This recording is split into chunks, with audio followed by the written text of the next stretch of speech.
So David, nice to get back with you. We've got the holidays about here, and everybody's getting crazy. Just had a crazy election, and last time we left off, you went out to Hollywood, decided to become the next Rock Hudson, and Hollywood said we don't need two Rock Hudsons, we just need one. And you I you gave up on your dream to become a movie star, and you decided to head back east, and you became a sheriff, right?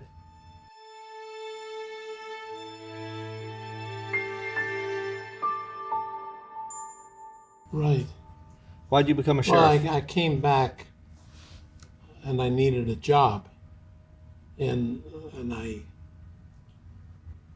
saw an advertisement about being a deputy sheriff, so I thought that sounded like a good job. So from Rock Hudson to deputy Yeah. sheriff. And so I went to the police academy,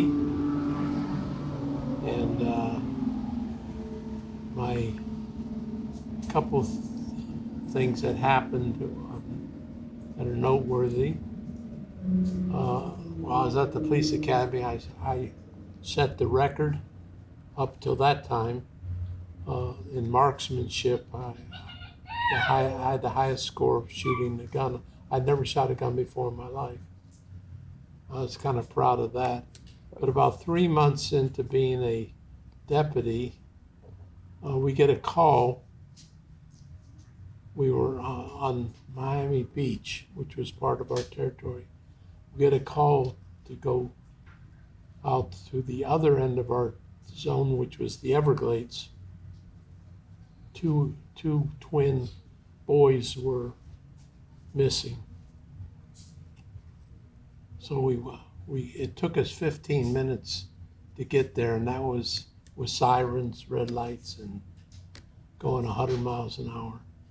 When I got there, it was a new subdivision. I could see behind the houses was a kind of fresh dug canal. So my partner and I immediately went to the canal, figuring that's where we're gonna find the kids. And my partner handed me his gun, his everything he had on him, and he jumps in, and it was still the water was still murky. So I remember him saying, I hope I don't find what I think I'm gonna find here. And so he's in there feeling around, seeing if he could see some. And I started walking down the canal, and maybe 50 feet away, I find these two little boys floating face down in the Oh water. no. And I didn't think about what I had on me. I just dove in and I pulled them out, but they had already turned blue, and of course we tried to revive them, but it was too late. They had been there too long. But at the same time, my brother had twin boys the same age, and so it was very traumatic. It could have been his twins, and I had nightmares over that for a while. But I was a good deputy. Uh, I didn't like back then. The sheriff's department was very small. We did everything from traffic, accidents, homicide.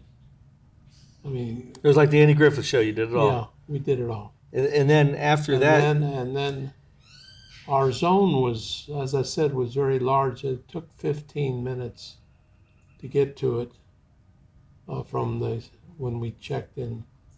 And my partner was a former Marine. He was tough as nails, and he always used to stand inspection wearing these sunglasses with the mirrored lens. And so so we were standing at inspection. We get in our car, and he said, "I'll drive," and said, "Okay." And he's going 15 miles an hour. We're supposed to get to our zone as quick as we can. He's going 15 miles an hour, and I said, "Are you okay? You want me to drive?" And he said, just sit there, I'll drive. And then he started driving through stop signs and red lights, and I realized something was wrong. So again, I said, let me drive.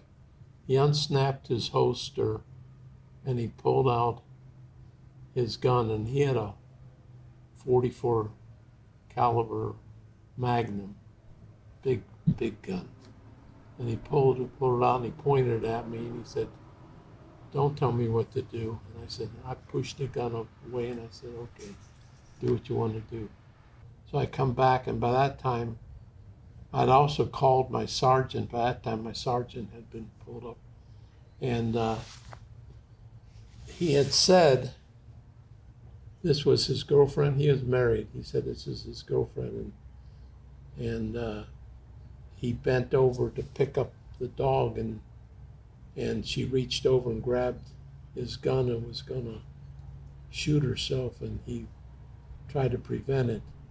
And I could have backed him up with that story because I knew his holster was unsnapped. I saw the dog, But later he confessed that she was going to tell his wife about the affair they were having. And so he shot her. Wow, did he kill her? She killed her, yeah. And so anyway, that was like the headlines.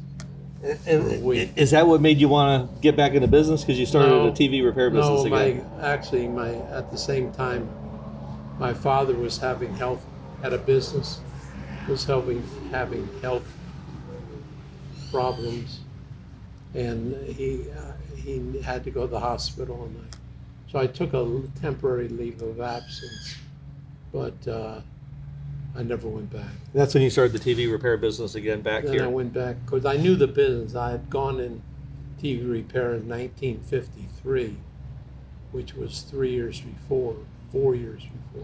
So I knew the business. So I went back in it and built up a very successful business. Now, when I was a lineman in California for Southern Cal Edison, I learned how to climb poles. Well, I found out that Homestead Air Force Base had the first cable TV system in the country, and they needed somebody to service it. So not only was I in the TV business, but I also got a contract to service the whole base. I had to climb poles to work on the transformers. And then I got another contract to do all the TV work for Mount Sinai Hospital in Miami Beach, and fix all the pillow speakers and the TVs and the antennas. How long did you have the TV repair business? The next 10 years. So what did you do with that business? Well, I started with a small store, and I built it up to where I was doing TV repairs and appliance repairs, washers, dryers, stoves, and I was selling TVs. I had a pretty good business. But then in 1965,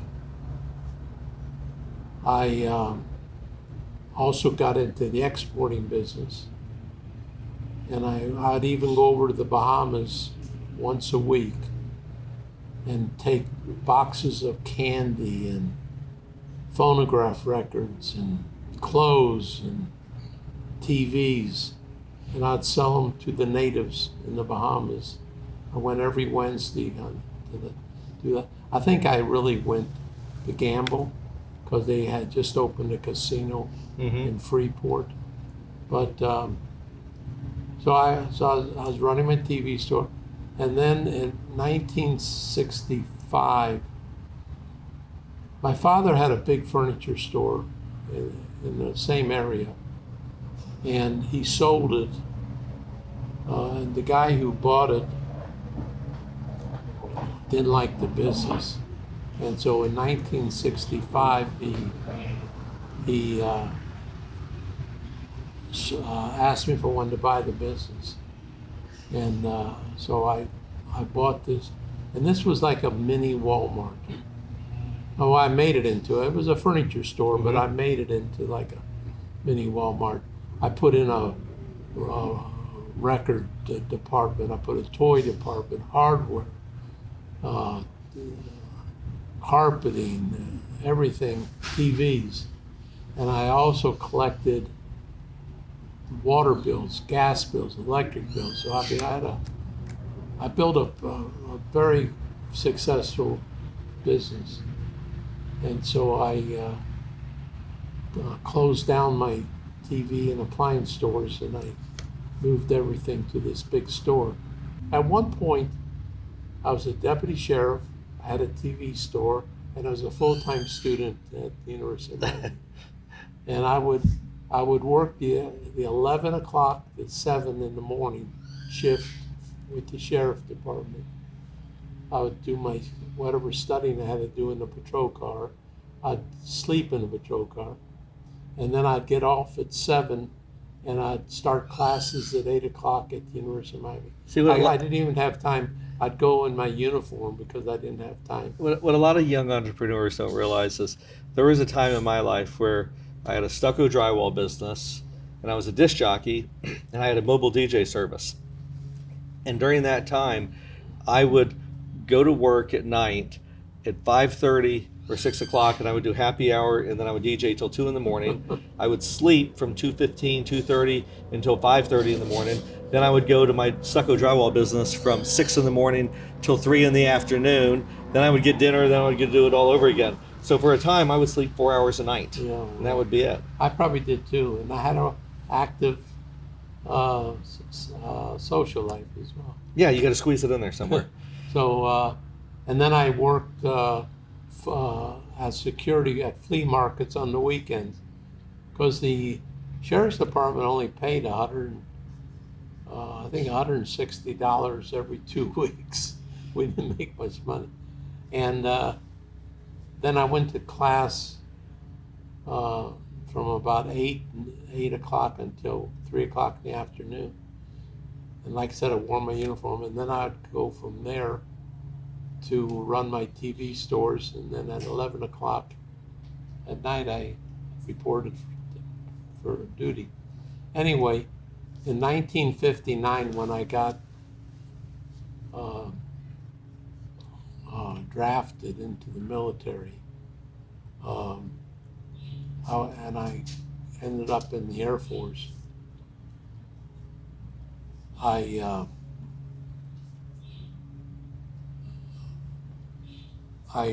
only way you could get on, and I had a wife. The same day I got orders to report for active duty, my wife had her first baby, and so I got a wife and a young baby at home, and I'm full time at Homestead Air Force Base. So the only way you could get off the base was to go to school at night, and the only school that was available was real estate school. So I figured I didn't care so much about real estate, but I figured if that was the way to get off the base, I did it.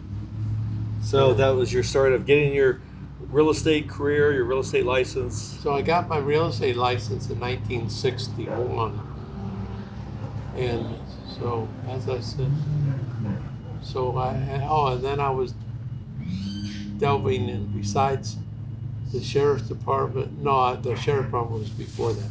But when I came out, when I had my TV stores or my furniture, when I had my Walmart, I call it the mini Walmart, I also was working in real estate at the same time. In 1968, they had riots in Miami, and my store was wiped out. Much like what's been happening recently is people's stores getting wiped out over riots. Well, my store was firebombed. I got a call at 4 o'clock in the morning, It was during the Republican convention on Miami Beach. He called out the National Guard, and 50 years later, they we're had still a, seeing the same stuff and they again. had a curfew. And you know, I think I told you earlier on, everything that happens to you gets you to where you ultimately end up. And this was a blessing in disguise, because I lost my business. I got a call at 4 o'clock in the morning. Your store is on fire. I rushed down. I had 100 feet of plate glass all broken. I saw couches on fire. The fire department was pouring water. So the On destruction of your Walmart-like business propelled you into real estate? I even had a pawn shop in there. I had everything, and I took care of people's needs. Anything they needed, I took care of. So that And business So I go went up down in there. flames. I go down there. I take a look. I never got out of my car, and I backed up. And I went back home, and I made my mind up. I was never going back. So I called the landlord, and I gave him the combination to the safe. I had money and everything, and I said, "You can have everything. I'm not coming back." And so I went to work. I had a real estate license. Now I need a job. So I went to work selling land in Cape Canaveral on the telephone, in a boiler room, high pressure boiler room. There were 80 salespeople. We each had a little booth that we sat in, and we called numbers all day and tried to sell land unseen to people all over the country. That was the old Florida swampland and buy a little piece of Florida and all Right, that. exactly. Well, of course, Disney was under construction, so our pitch was we're only an hour from Disney. You know, it was called Canaveral Estates or something, and it was I-95 ran right through it, but there were no exits. So, but it was a big pitch. You know, we're right on 95. It was really meant nothing. I never saw the property, and I'm selling. And in the first month, and I don't like high pressure. I like to make friends first and then sell people after. I even teach my salespeople now. First make friends and then make the sale. And so I'd make friends, and when I got somebody on the phone, and I said, "Chuck, can I call you Chuck?" Call me David, and I get him on the phone and start talking. Then I would start talking about the real estate. And in the first month, I became the #1 salesman in the room, and they fired me. Why did they fire you? Because it was a high pressure room. They thought they didn't want. I was very low pressure. And of course, you know, when other salespeople see this guy who's successful, they start to copy him, and so they fired me. And now, again, which was the best thing that could happen to me, and now I got to get another job. So I see an ad in the paper. First time in my life that I actually ever looked in the paper for a job. And it said, land salesman wanted. Of course, I'm a land salesman. I've been doing it for a month. Call Mr. Siegel. I had a phone number. And I said, well, I'm going to call him and say, "Hello, Mr. Siegel. This is Mr. Siegel." You know, if his name was Jones, I probably wouldn't have called him. But I called him up.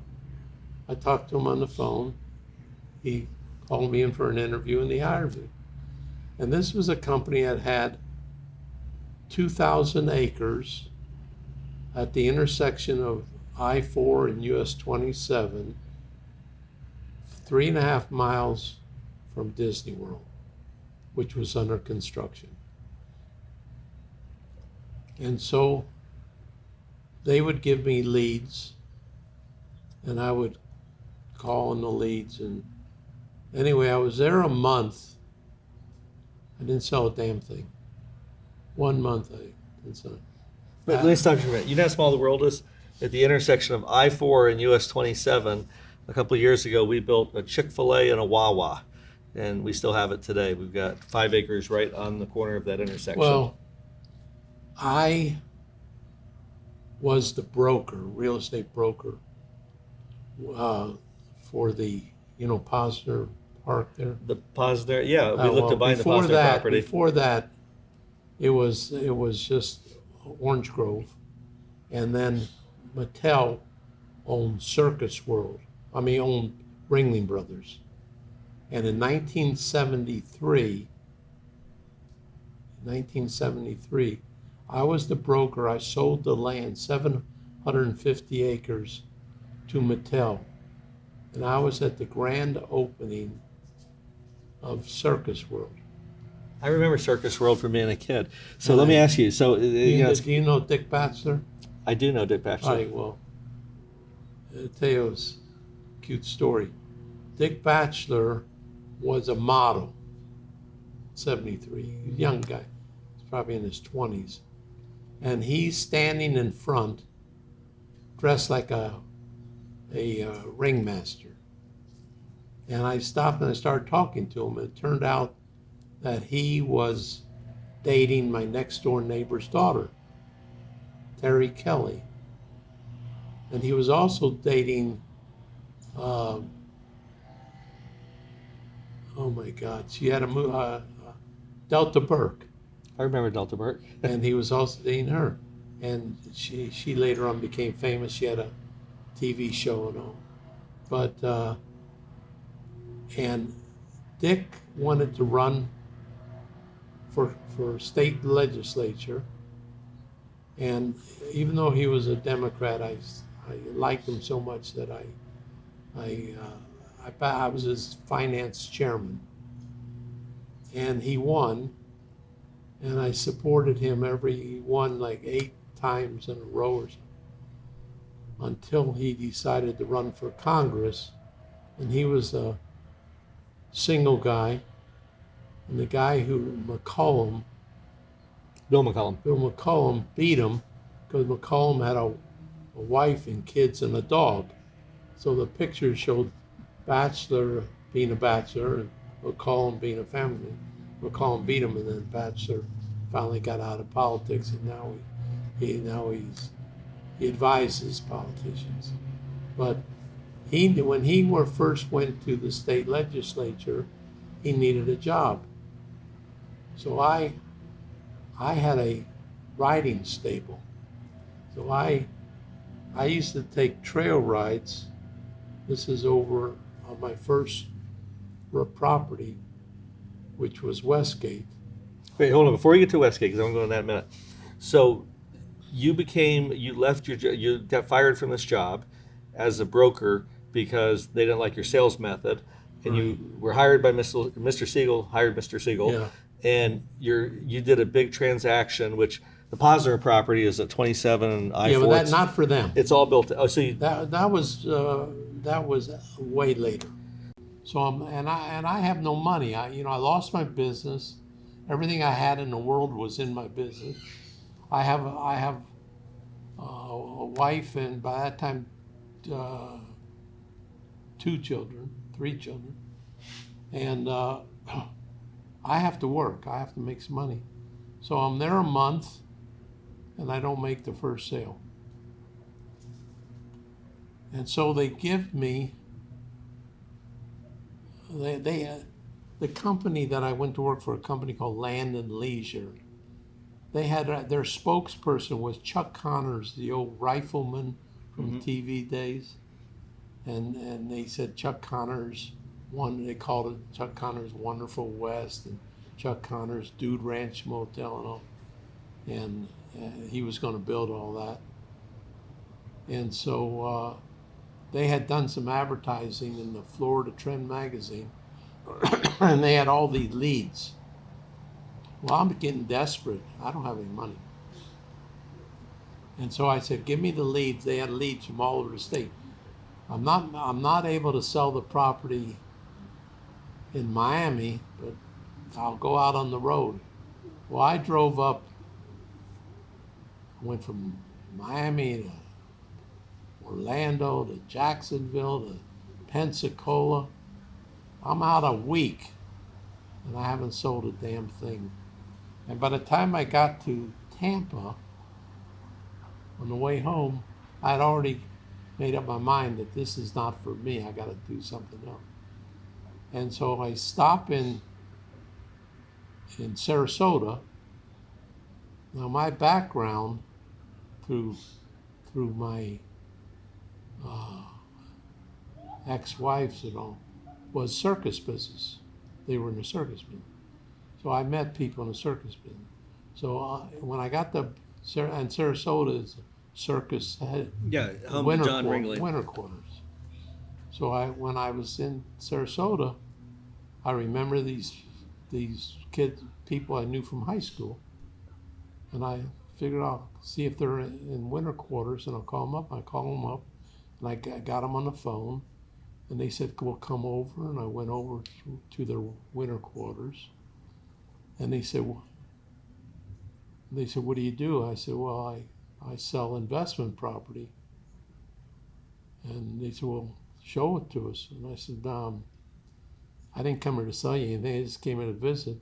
They said, "No, we want to see it."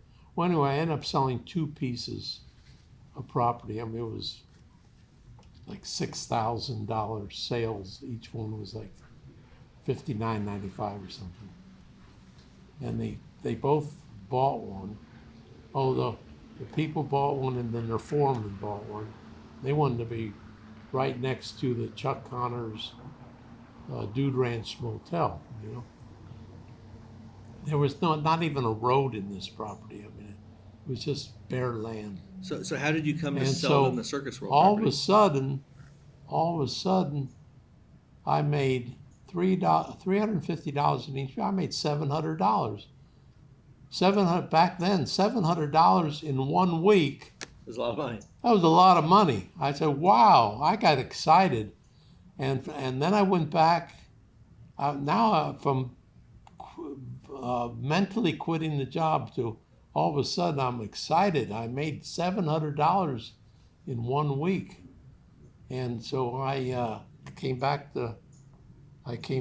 to Miami, and I sold everybody that I saw. I went in to get a haircut. I sold the barber. I went in to get my car washed. I sold the guy at the car wash. Every time I ran into somebody, I was so excited, and so I became the top salesman in that company. And one day they said, when I had to take somebody, I had to drive from Miami all the way to Orlando, show them the property, and drive back. That was a long day. I leave early in the morning and wouldn't get home till late at night. So one day they said, and other salespeople were complaining too, it was too far to go. So one day they said they were going to hire a broker in Orlando to represent them, so that instead of us driving up there, we just send the people up and meet with the broker. And I said, "Well, I'll be your broker." And it was a much bigger commission and all. They said, "But you don't have a broker's license." I said, "Don't worry, I'll get one." And I came up to Orlando, and I found some 80-year-old guy with a broker's license to front for me, and I paid him, a few dollars, and he was my broker until I could get my broker's license. And now I'm representing the company, and I'm making a big commission on every sale. And I had when I was on my trip around the state early on, I had met a few brokers that inquired about the property. I didn't sell them, but now I kind of formed a network. And I started having people from all over the state. So how'd you sell the circus world property, the 700 Right. acres? My property that I was selling was next door, right next door, common border. Mm-hmm. And so I knew about it. And someone came to me and said, do you have any property? Ringling Brothers, or Mattel that owned Ringling Brothers, was looking for property to build a circus for. And I knew about that property. It was 750 acres. I said, yeah, I know perfect piece.